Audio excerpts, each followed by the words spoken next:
en torno a 1700 se produce un cambio de dinastía.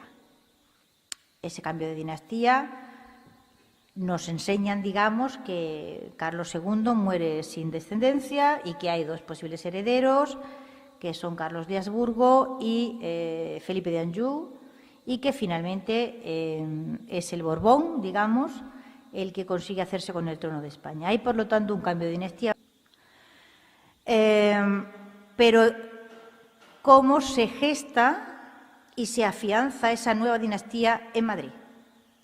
Previo a la designación en octubre del 99 por parte de Carlos II, ha habido una campaña tremenda de Luis XIV encaminada a probar que el Imperio español es un desastre, que está destrozado, arruinado, en una situación verdaderamente horrorosa por culpa de los Habsburgo.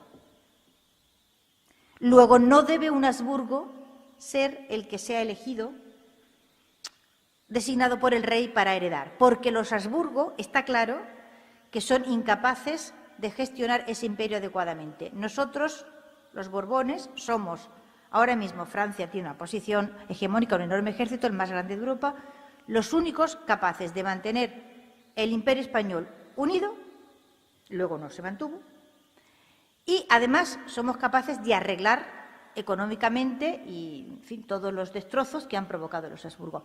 Esto no es que ocurre antes de la designación de Felipe V, esto es que lo que ocurre antes de la designación y cuando viene Felipe V. Es decir, durante todo el siglo XVIII es imposible en España escribir historia haciendo una valoración positiva del periodo Habsburgo. ¿De acuerdo? Por razones también completamente comprensibles. Dense ustedes cuenta que entre la historia de España del padre Mariana, 1600 y poco, y la de Alcántara, en 1850 y muchos, hay un periodo absolutamente inverosímil que sobrepasa largamente el siglo en que no se escribe en España una sola historia de España global, ni una. ¿Esto por qué? Porque, bueno, en fin, el país no es un erial. Hay universidades, hay historiadores, es ese rechazo a escribir historia de España que uno observa a lo largo del siglo XVIII, es como una laguna gigantesca. ¿A qué se debe? Pues se debe pura y simplemente a que durante la época de los Borbones no se podía escribir historia de España si no era en clave de negatividad absoluta hacia el periodo anterior a la llegada de los Borbones. Y ese es, digamos, el primer gran paso que se da hacia la acomodación de la leyenda negra. Cuando la propaganda de Luis XIV y la propaganda borbónica en general, ¿vale?, carguen contra el periodo Habsburgo utilizando todos los tópicos de la hispanofobia que se habían desarrollado a lo largo del siglo XVI y XVII. España, destrucción de las Indias, España, intolerancia religiosa, España matando herejes, España, etcétera, etcétera, etcétera. Se nos afrancesan las élites. Se nos afrancesan porque si no se afrancesan no sobreviven. Cuando llega Felipe V a Madrid, y durante un tiempo largo que dura años, el verdadero rey de España es Luis XIV, y hay documentos. Es Luis XIV quien designa a los secretarios de las secretarías de Estado. Es Luis XIV el que determina la intervención en Flandes sin recurrir al Consejo de Flandes. Es Luis XIV, en fin, hay documento firmado de puño y letra de Felipe V diciendo que son los nombramientos de su abuelo los que tienen que ser tenidos en cuenta. Esta es verdad, esto está probado documentalmente. Evidentemente, esa dinastía nueva viene a demostrar que son ellos los que van a arreglar todos los problemas del periodo anterior. Es que es muy simple. Por lo tanto, no se puede escribir durante el siglo XVIII en España ningún texto histórico que haga una valoración positiva del periodo Habsburgo. Es muy simple. Y además, cuando llegan los franceses, llegan con sus intelectuales y sus prejuicios culturales.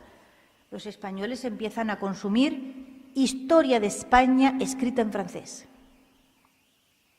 Y hay un momento en el siglo XVIII en que uno se asombra de comprobar que hombres insignes de la Iglesia, o sea, hombres muy cultos y profesores de universidad, han terminado creyendo completamente, pero completamente, que Felipe II mató a su hijo, Carlos. Así de sencillo. O sea, ¿cómo se produce ese fenómeno de barrido de un periodo anterior? ¿Vale? El traslado completo. Claro, es que lo que los Borbones barren cuando llegan a Madrid no es cualquier cosa. Es el siglo de oro del Imperio Español. No es cualquier fenómeno de barrido. El afrancesamiento de nuestras élites es la consecuencia inmediata de haber tenido que acomodarse a la situación de poder nueva. El que se mueve no sale en la foto. Tan no sale en la foto que, por ejemplo, de Oropesa, que fue uno de los grandes ministros de Carlos II, probablemente el economista más competente de su tiempo, seguramente uno de los más competentes del Occidente, en fin, el que produjo aquella deflación controlada del problema inflacionario que venía del reinado anterior y consiguió, digamos, reconducir la situación de endeudamiento. Bueno, cuando Felipe V llega a Madrid se encuentra que tiene superávit. La Hacienda Real tiene superávit. Oropesa es uno de los hombres que ha hecho posible ese superávit. Oropesa desaparece. Desaparece absolutamente de la historia. No hay ni un retrato de él. Es uno de los hombres más importantes de la segunda mitad del siglo XVII. No era, por supuesto, partidario de los Borbones. Como desaparece Oropesa, desaparecen otros muchos hombres, que ya no sabemos nada más de ellos. El más profundo y total manto de invisibilidad cae sobre esta gente. De manera que si uno quiere hacer carrera en Madrid en 1715 o en 1720, o te afrancesas o no sales en la foto. Esta es, digamos, la primera capa para entender el fenómeno de credulidad y el fenómeno de por qué en España termina anidando esa versión perversa de la historia de España, que es el resultado de la demolición, digamos, en negro, de lo que había sido el periodo Habsburgo. Es simplemente, bueno, lo que permite comprender qué es lo que ocurre en España cuando la crisis napoleónica. El vergonzoso espectáculo que dan las élites españolas durante la crisis napoleónica. Estamos acostumbrados a decir el rey era una calamidad, lo era. Y los 4 ministros que había a su alrededor eran una calamidad, lo eran. Pero es que la cúspide de la pirámide lleva ya mucho tiempo viviendo en un país como si no vivieran en él, rechazando su tradición, su cultura, rechazando todo lo que era característico de ese país e intentando, a como diera lugar, imitar a los franceses. Porque si no lo haces, no sales en la foto. No te van a nombrar nada nunca, etcétera, etcétera. Y hay que ver, es extraordinario, a mí me lo parece al menos. Uno lee las barbaridades que escribió sobre el Imperio Español Montesquieu, que escribió Voltaire, que escribió Pierre Bayle, que escribió un montón de ilustrados franceses que son perfectamente conocidos de nuestros autores, empezando por el padre Feijóo. Y no levanta la pluma un solo intelectual español, un solo escritor, para decir que están mintiendo. Esto es serio, ¿eh? Esto es realmente muy grave.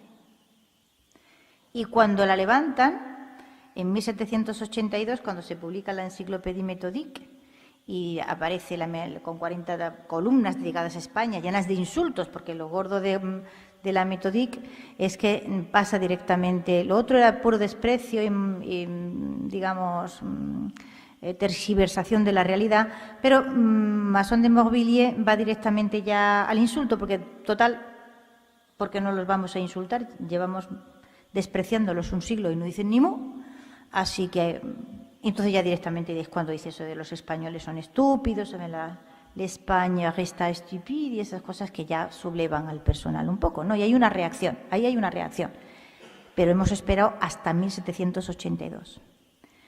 Y la reacción es la reacción al insulto y a nada más. Te lees las 40 columnas de la Méthodique, llena de falsedades absolutamente, y no se responde a ni una sola de ellas.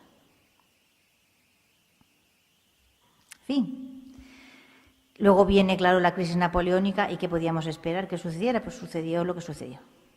Y la crisis napoleónica no es más que la manifestación de algo que sigue vivo y actuante y vigente ahora mismo, que es que en España la gente va por un lado y las élites van por otro. No solemos fijarnos en el hecho, para mí gravísimo, en lo que tiene de valor simbólico, de que la guerra a los franceses se la tengan que declarar los alcaldes de Móstoles. España no va a esa guerra detrás de sus ministros, de sus señores, de sus aristócratas, de sus intelectuales. España va a esa guerra con la gente normal. Estamos otra vez en las mismas, no sé si lo habrán observado, ¿vale? Con el país en medio de una crisis gravísima y sin élites eficaces capaces de hacerse cargo de la situación. A lo largo del siglo XVIII se ha producido esa desconexión que sigue existiendo y que hace que resulte muy difícil para cualquiera que no sea español comprender las cosas que pasan en España. Porque hay una España oficial, la de los cargos políticos, la de los intelectuales, la de la gente que escribe, publica en los periódicos, etcétera, etcétera, está ahí arriba, la cúspide de la pirámide, y en ella se ve una cosa. El resto es otra, completamente distinta.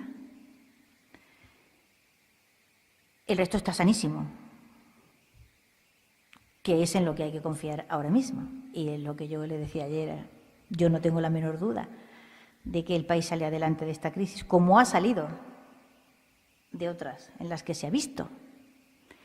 Sale a su manera, de una manera, porque todos los movimientos, digamos, que van de abajo arriba son caóticos y difíciles de organizar y tardan su tiempo en dar resultado, etcétera, etcétera, pero yo no tengo la menor duda de que sucederá.